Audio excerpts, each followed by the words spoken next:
चकवा और चकवी की यह 3 बातें अच्छे से समझ लो, कभी गरीबी नहीं भोगोगे। एक गांव में एक बहुत ही गरीब किसान रहता था। उसके घर में एक विशाल पीपल का वृक्ष था। उस वृक्ष पर एक चकवा का जोड़ा रहता था।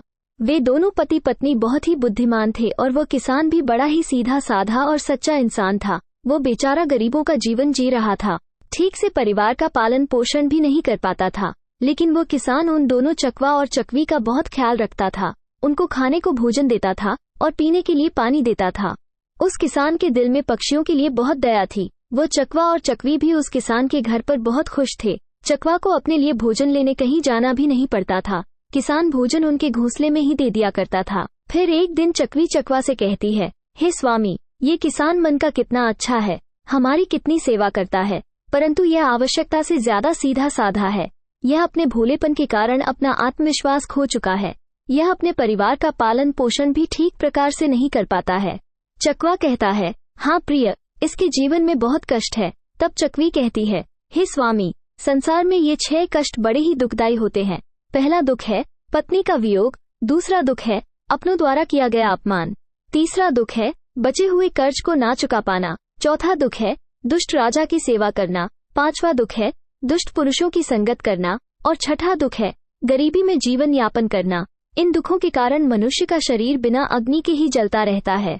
किसान को अत्यंत चिंतित और लाचारी में देखकर एक दिन चकवा और चकवी ने आपस में विचार किया कि हमें किसान की कुछ मदद करनी चाहिए। बेचारा किसान हमारे लिए इतना करता है, सारे पक्षियों की इतनी सेवा करता है, इसके बदले में हमें इसके लिए कोई काम धंधे का इंतजाम करना चाहिए ताकि इसका और इसके परिवार का जीवन सुख से व्यतीत हो सके। रात भर सोने के बाद अगले दिन चकवा और चकवी किसान से कहते हैं, हे किसान, आप राजा के पास चले जाओ और राजा से कहना कि वो अपने यहाँ तुम्हें काम पर रख लें और जिस समस्या को कोई नहीं सुलझा पाएगा उस समस्या को तुम सुलझा दोगे और वेतन के रूप में राजा से रोज 100 स्वर्ण मुद्राएं मांग लेना। किसान कहने लगा, हे पक्षियों, इतनी मुझ में काबिलियत ही कहाँ है जो मैं राजा की समस्या का समाधान कर पाऊं। खैर, तुम दोनों मुझे कहते हो तो मैं चला जाता हूँ।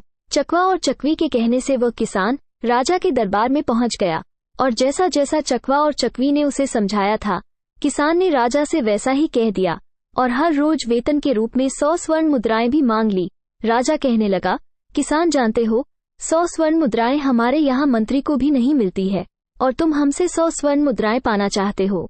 किसान ने सिर झुकाकर उत्तर दिया, हाँ महाराज, 100 स्वर्ण मुद्राओं से कम नहीं लूंगा। उधर मंत्री ने किसान को देखा कि उसका रंग सांवला है, शरीर बहुत कमजोर है, मैले कुचले फटे पुराने वस्त्र है, सिर पर फटी हुई पगड़ी बंधी हुई है। उसका चेहरा बता रहा था कि वो किसान बहुत ही गरीब किसान है। फिर भी मंत्री को ना जाने क्या सूझी। उसने राजा से कहा, महाराज, इसे 100 स्वर्ण मुद्राएं वेतन में रख लीजिए। ये किसान गरीब तो है, पर जब 100 स्वर्ण मुद्राओं से कम में नहीं मान रहा है तो जरूर इसमें कोई ना कोई काबिलियत जरूर होगी। राजा बोला, मंत्री जी, यदि मैं इसे 100 स्वर्ण मुद्राओं में रोज पर रख लूं तो क्या दूसरों के साथ अन्याय नहीं होगा? हमारे पुराने दरबारी इतने रुपए नहीं पाते हैं। मंत्री ने फिर कहा, महाराज, किसान यदि 100 स्वर्ण मुद्राएं पाने की जिद कर रहा है तो जरूर कोई ना कोई विशेष बात इसमें होगी। इसके चेहरे को देखकर किसी निष्कर्ष पर मत पहुंचिए। मंत्री के बार बार आग्रह करने पर राजा ने किसान को अपने यहाँ रख लिया। फिर शाम को राजा ने उस किसान को 100 स्वर्ण मुद्राएं दे दी। स्वर्ण मुद्राएं लेकर वह किसान अपने घर आया और वह मुद्राएं उसने अपनी पत्नी के हाथ में थमा दी। उसकी पत्नी ने आज पहली बार इतना धन देखा था। उसकी आंखें फटी की फटी रह गई और कहने लगी, आप इतनी स्वर्ण मुद्राएं कहाँ से लाए हैं? किसान ने कहा, देखो, डरने की कोई आवश्यकता नहीं है। यह मुद्राएं कहीं से चुराकर नहीं लाया हूँ। मैं इन दोनों चकवा और चकवी के कहने पर आज राजा के दरबार में गया था और राजा से 100 मुद्राएं वेतन रोज वाला काम मांग लिया। फिर मंत्री की सिफारिश पर राजा ने मुझे रख लिया, लेकिन मैं ये सोचकर हैरान हूँ कि राजा ने रख तो लिया, परंतु कभी कोई ऐसा काम आ गया तो मैं उसे हल कैसे करूँगा? तभी चकवा हंसते हुए कहा कि घबराइए मत, देने वाला तो ईश्वर है। जब वह देता है तो छप्पर फाड़ कर देता है, जब उन्होंने दिया है तो समाधान भी वही बताएंगे। आज किसान को उन दोनों चकवा और चकवी के फैसले पर बहुत खुशी हो रही थी। अब तो हर रोज किसान को राजा के दरबार से 100 स्वर्ण मुद्राएं मिलने लगी। किसान वह मुद्राएं लाकर अपनी पत्नी को दे दिया करता। किसान की पत्नी ने पहले तो उन मुद्राओं से अपनी रोजमर्रा की जरूरत को पूरा किया और बचे हुए पैसों को किसान ने चकवा और चकवी को दे दिया और कहा कि इन मुद्राओं पर तुम्हारा भी अधिकार है।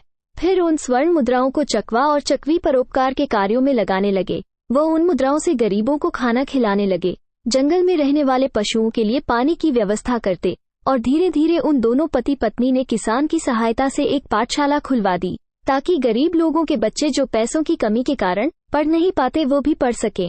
अक्सर बहुत से गरीब बच्चों का भविष्य भी गरीबी के कारण सिमट कर रह जाती है। उनके अंदर की उठने वाली योग्यता को धन न होने के कारण पंख नहीं मिल पाते हैं, इसलिए योग्यता होने पर भी वे लोग बस लाचार और बेबस बनकर रह जाते हैं। चकवा और चकवी ने उन रुपयों से नगर के हर एक भूखे और बेबस की सहायता की। उधर राजमहल में किसान को देखकर दूसरे दरबारी उससे जलने लगे। वो हमेशा सोचते रहते थे कि मंत्री की मूर्खता के कारण ये किसान रोज 100 स्वर्ण मुद्राएं ले जाता है, और राजा साहब ने अभी तक इससे कोई 100 स्वर्ण मुद्राएं वाला काम भी नहीं लिया। फिर एक दिन ऐसा हुआ कि उस किसान की परीक्षा का समय भी आ गया। राजा के दरबार में एक दूसरे देश के राजा का दूत आया और उसने कहा, महाराज, यदि आप हमारे 2 प्रश्नों का सही उत्तर देंगे तो हमारे महाराज आपको हमारा आधा राज्य दे देंगे, नहीं तो आपको अपना आधा राज्य देना पड़ेगा, और यदि आपने उनके इस प्रस्ताव को ठुकराया तो वो आप पर आक्रमण कर देंगे। उस दूत की बात सुनकर राजा बड़ी चिंता में पड़ गया कि अगर दूसरे राजा की बात नहीं मानी तो व्यर्थ में ही रक्तपात होगा। फिर यह सोचकर राजा ने दूत से कहा कि तुम अपने राजा के दोनों प्रश्न हमें बताओ। इतना कहते ही दूत ने एक पालकी मंगवाई। उस पालकी में 3 मूर्तियां रखी हुई थी। वो तीनों मूर्तियां संगमरमर के पत्थरों से बनी हुई थी। तीनों मूर्तियां देखने में बिल्कुल ही एक जैसी लगती थी। दूत ने कहा, महाराज, हमारे महाराज का पहला प्रश्न है कि इन तीनों मूर्तियों में श्रेष्ठ मूर्ति कौन सी है। ये सुनकर राजा और समस्त दरबारी सोच में पड़ गए कि मूर्तियां तो दिखने में एक जैसी ही है, फिर इनमें से श्रेष्ठ सिद्ध कैसे हो सकेगी। राजा सहित राजा के सभी दरबारी उन मूर्तियों में अंतर सिद्ध नहीं कर सके। तभी अचानक मंत्री को याद आया कि हमने 100 स्वर्ण मुद्राएं वेतन वाले एक किसान को किस लिए रखा है। उसने तुरंत उस किसान को बुलवाया और उसे तीनों मूर्तियों में अंतर ढूंढकर श्रेष्ठ सिद्ध करने के लिए कहा।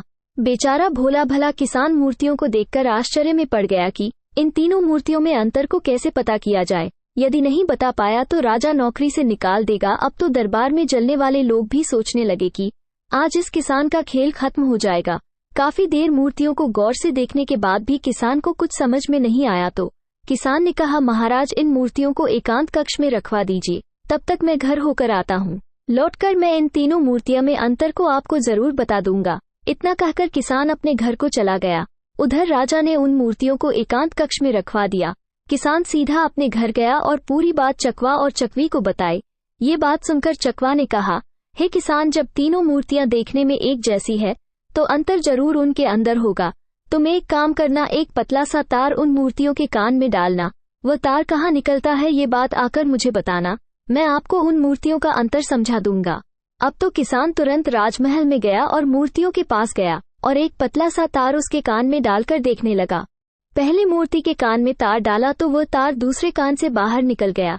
फिर दूसरी मूर्ति के कान में तार डाला तो वो मुंह से बाहर निकल गया। फिर तीसरी मूर्ति के कान में तार डाला तो वो तार बाहर ही नहीं निकला। ब्राह्मण ने पूरी बात आकर चकवा को बताई। तब चकवा ने उसे समझाया कि मूर्ति के कान के छेद आर पार है। इसका अर्थ है कि वह एक कान से सुनती है और दूसरे कान से निकाल देती है, और दूसरी मूर्ति कान से सुनकर मुंह से निकाल देती है, और तीसरी मूर्ति कान से सुनकर उस बात को पेट में दबा कर रखती है।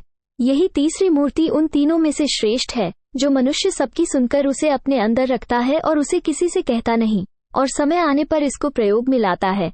वही मनुष्य बुद्धिमान माना जाता है। चकवा ने जैसा जैसा बताया, किसान ने वैसा ही जाकर राजा को बता दिया। फिर दूसरे देश का राजा इस उत्तर से बहुत संतुष्ट हुआ। किसान के जवाब से सभी दरबारी भी बहुत प्रसन्न हुए और किसान की जय जयकार करने लगे।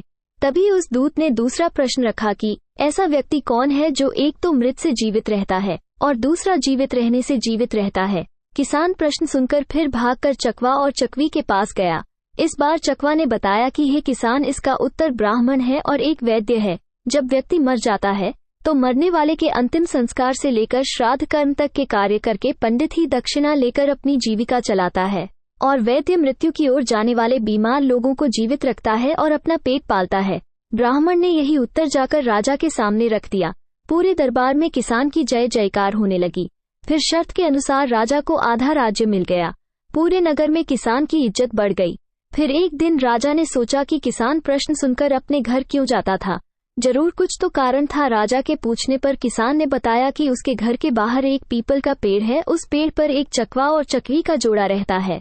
वो दोनों पति पत्नी बहुत ही बुद्धिमान है। उनके कहने पर ही मैं आपके यहाँ नौकरी कर रहा हूँ और उन दोनों ने ही इन प्रश्नों के उत्तर मुझे बताए हैं। ये सुनकर राजा भी बड़ा खुश हुआ। राजा ने दोनों पति पत्नी को अपने महल में बुलवाया और उनसे पूछा, हे पक्षियों, तुमने ये ज्ञान कहाँ से प्राप्त किया है? तब दोनों पक्षियों ने मुस्कुराकर जवाब दिया, महाराज, हमने ये ज्ञान इसी किसान से पाया है जिनके घर में हम रहते हैं। ये किसान बहुत ही विद्वान है। इन्होंने शास्त्रों में बहुत अध्ययन किया है।